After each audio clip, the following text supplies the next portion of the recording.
Então, eu coloquei aqui no documento que eu te enviei as etapas que faltam e coloquei ali em vermelho, fazer uma de cada vez, tá? Por que eu coloquei isso? Porque como eu sei que você precisa de um foco, né? Eu tenho medo de você começar a fazer uma coisa e aí passar para outra e voltar e aí se perder.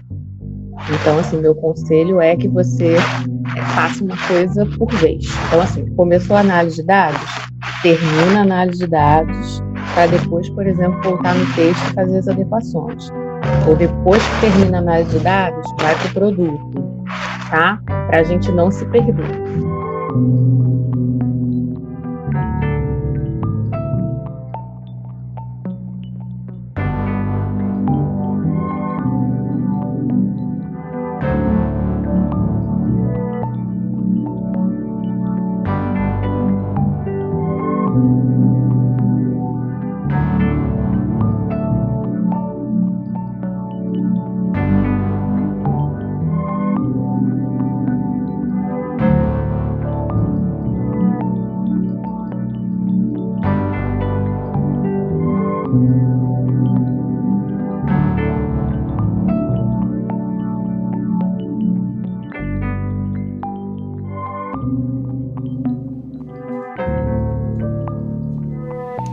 Porque eu acho que esse produto a gente precisa fazer depois de analisar os dados da pesquisa, porque com os dados que você já tem dos questionários, você consegue fazer a análise de dados que vai entrar na tua dissertação.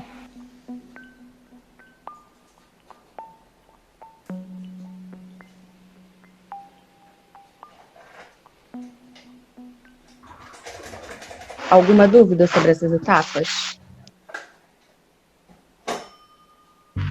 Vamos dizer assim, é um outro tipo de informação. Uma informação mais sobre memória, um registro mais histórico. Tá? O que você acha? Ótimo. Tá, vamos lá. Então, análise de dados. Qual é a minha sugestão para você? Você tem aí 2 questionários que são bem parecidos, né? Mas para amostras diferentes, tá? Eu coloquei ali na página 2 o gráficozinho. Analisar separadamente 1 e 2, depois cruzar as análises.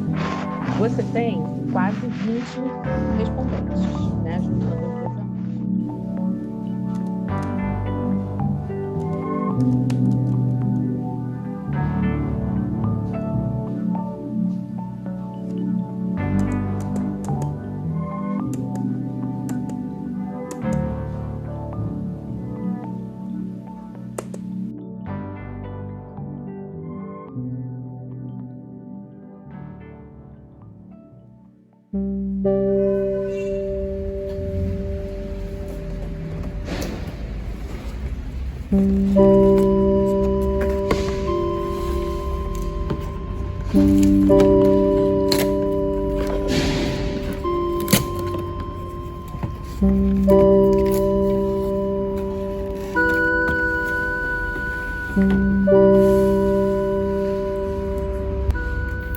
Sou professora de artes visuais e em minha escola estamos em regime de trabalho remoto emergencial desde março de 2020.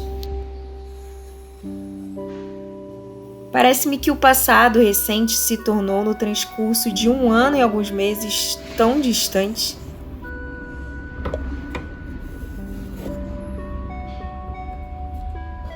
Minhas aulas de ateliê, que faziam parte de minha rotina, simplesmente sublimaram, já se tornaram memória. Por um curto período, minha reação a esse vazio foi o desejo de esquecimento. Olá, tudo bem? Mas a memória prevaleceu. E o que é a memória? Talvez uma curadoria das lembranças. Consiste em selecionar o que expor em nosso museu mental e afetivo de ideias. O que escolhemos lembrar e o que optamos por ignorar por um tempo, ou mesmo esquecer. Nem sempre esse exercício é consciente, mas pode eu ser. A meu ver, é bastante melancólico, porém necessário. Talvez seja urgente pensar sobre o espaço da escola no tempo de sua ausência. E a materialidade da escola é particularmente pulsante na sala de artes visuais. Para mim, a arte dá sentido a todos os aprendizados humanos. Nossa sala é importantíssimo espaço de convivência, onde ocorre a identificação dos alunos com a disciplina e nossos combinados. Além de toda a questão de ser um espaço simbólico que já promove uma conexão entre o aluno e as propostas a serem realizadas.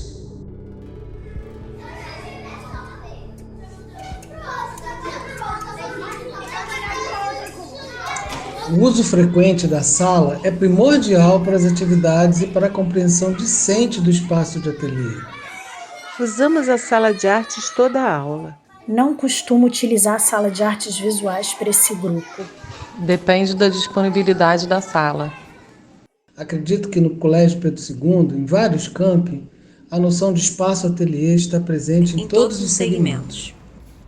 Acredito que desde bem pequenas as pessoas devem ser expostas, principalmente em sala de aula, a muitas possibilidades de experimentações artísticas, muitas possibilidades de pesquisa com inúmeros materiais.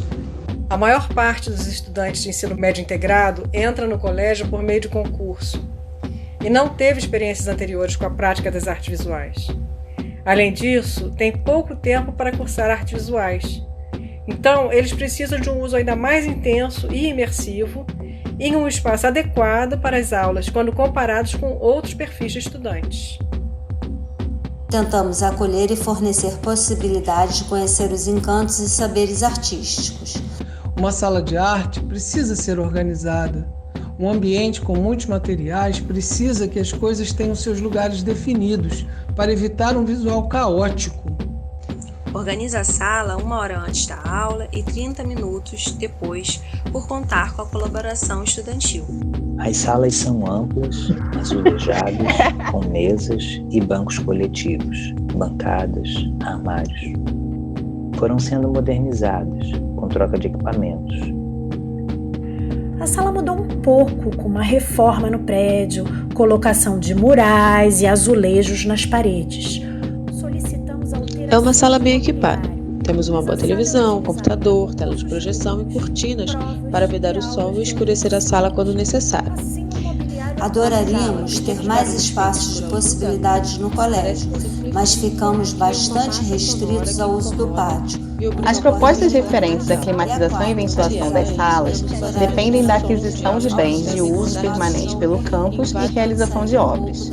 As salas de arte muitas vezes foram apropriadas pela escola para se transformarem em salas normais de aula, para serem usadas em turmas regulares. Ainda não puderam ser realizadas. Tivemos uma sala desativada, devido a infiltrações nas salas superiores. Seria melhor. Houve vários pedidos de solução dos problemas. Formalmente, temos 2 salas.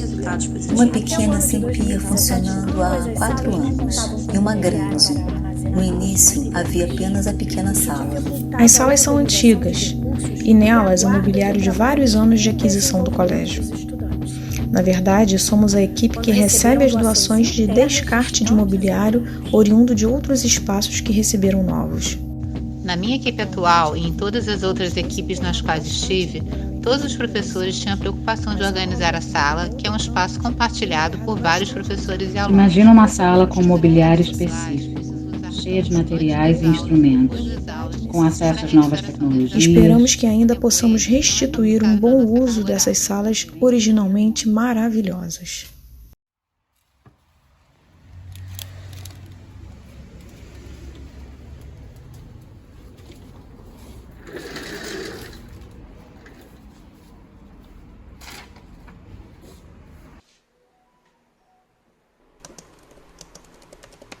A sala teria que ter a ambiência e todos os confortos de um ateliê.